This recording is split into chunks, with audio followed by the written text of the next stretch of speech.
সত্যি খুব সুন্দর লাগছে।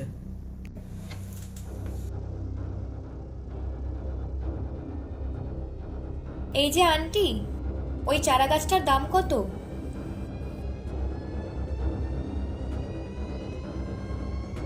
বলছি একটা কথা বলি, আমাকে দেখে কি তোমার আন্টি মনে হচ্ছে? জামা কাপড় যা পরে আছো তাই তো দেখে মনে হচ্ছে। আমি খারাপ কি বলেছি? তোমাকে দেখে না বড্ড চেনা চেনা লাগছে।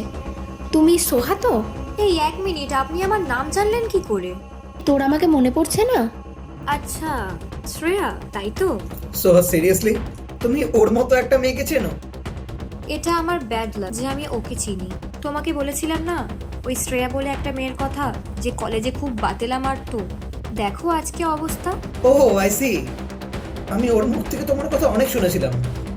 তুমি কলেজে বড় বড় ফুটানি মারতে, অনেক বড় বড় কথাও বলতে, তুমি নাকি মানুষদেরকে হেল্প করবে এরকম কিছু বলতে, আর অনেক মিথ্যে কথাও বলতে। এখন সেটা খুব ভালো মতোই বুঝতে পারছি। তোর আজকে এরকম অবস্থা কেন? তুই তো কলেজে বিশাল বড় বড় কথা বলতিস, এই কাজ করবি সেই কাজ করবি, আর আজকে একটা পাতি কুর্তি পরে এই সব কাজ বাজ করছিস। তোর ড্রেসটা দেখ আর আমার ড্রেসটা দেখ, তোর আর আমার মধ্যে প্রচুর ডিফারেন্স রয়েছে। তুই নিজেকে আমার বন্ধু বলে প্লিজ পরিচয় দিস না, আমার রীতিমতো লজ্জা লাগছে। একটা 150 টাকার কুর্তি পরে তুই নিজেকে আমার বন্ধু ভাবছিস? তুই ভাবলি কি করে? কি অবস্থা এদের!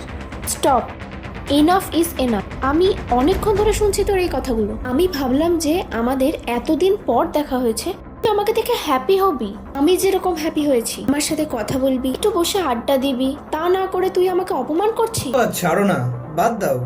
কার সাথে মুখ লাগছো তুমি? শোনো, ওইখানে গাড়িটা দেখতে পাচ্ছ? ওই গাড়িটার কত দাম আইডিয়া আছে? 10 লাখ টাকা। তোমার গোটা নার্সারি বিক্রি করলেও না ওই গাড়িটার দাম উঠবে না। সব বাদ দিয়ে ও যেটা জিজ্ঞেস করছে উত্তর দাও। ইভেন শোনো, যা দাম লাগে তুমি তাই রেখো, আমাদের কোনো ডিসকাউন্ট চাই না। আর ডিসকাউন্ট জিনিসটা মতো বড় লোকের জন্য নয়। ইভেন তোমার যদি প্রয়োজন হয় না, আমি তোমাকে বেশি দেবো, তাই তো? দেখেছিস, এটা হচ্ছে আমার বয়ফ্রেন্ড। ওর স্ট্যান্ডার্ডটা কোথায়? ঠিক আমার মতন। আর তোর তো মনে হয় না আদেও কোনো বয়ফ্রেন্ড আছে। ভুল করছিস, আমার বয়ফ্রেন্ড আছে। হ্যাঁ হ্যাঁ জানি আমি তোর কত বয়ফ্রেন্ড আছে। ওই তো সেও হয়তো কোনো পাতি কাজবাজ করে বেড়ায় রাস্তার ধারে, ঠিক তোরই মতন। তুই আমার বয়ফ্রেন্ডকে কেন অপমান করবি? সেই রাইট তো আমি তোকে দিইনি। শ্রেয়া চলো। আরে কিংসু, তুমি এখানে? বস, আপনি এখানে? ও আচ্ছা আচ্ছা, ওটা আমাদের বসের মেড। বসের বাড়িতে মেবি কাজ করে। আমাদের বুঝতে ভুল হচ্ছিল। ও আমার গার্লফ্রেন্ড হয়, আর আমরা খুব শীঘ্রই বিয়ে করছি। সরি বস, বুঝতে পারিনি। আমি অনেকক্ষণ ধরে ওখানে দাঁড়িয়ে দাঁড়িয়ে দেখছি তোমরা ওর সাথে কীরকম খারাপ ব্যবহার করছো। ওর নিজস্ব একটা পরিচয়ও আছে। দাঁড়াও দাঁড়াও, আমি বলছি। তুই আর আমি যেই কলেজে পড়তাম, সেই কলেজের অফিসার আমি।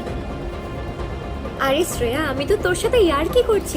থাক, আর নয়, অনেক হয়েছে। ইমপ্রেশন তুই ডাউন অলরেডি করে দিয়েছিস, আর কিছু বলিস না। আমার সমস্ত কিছু বোঝা হয়ে গেছে।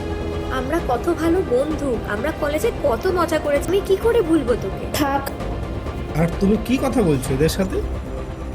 তোমার স্ট্যান্ডার্ড কোথায় আর এদের স্ট্যান্ডার্ড কোথায়? এদের কোনো যোগ্যতা আছে তোমার সাথে কথা বলার? চলো। বস,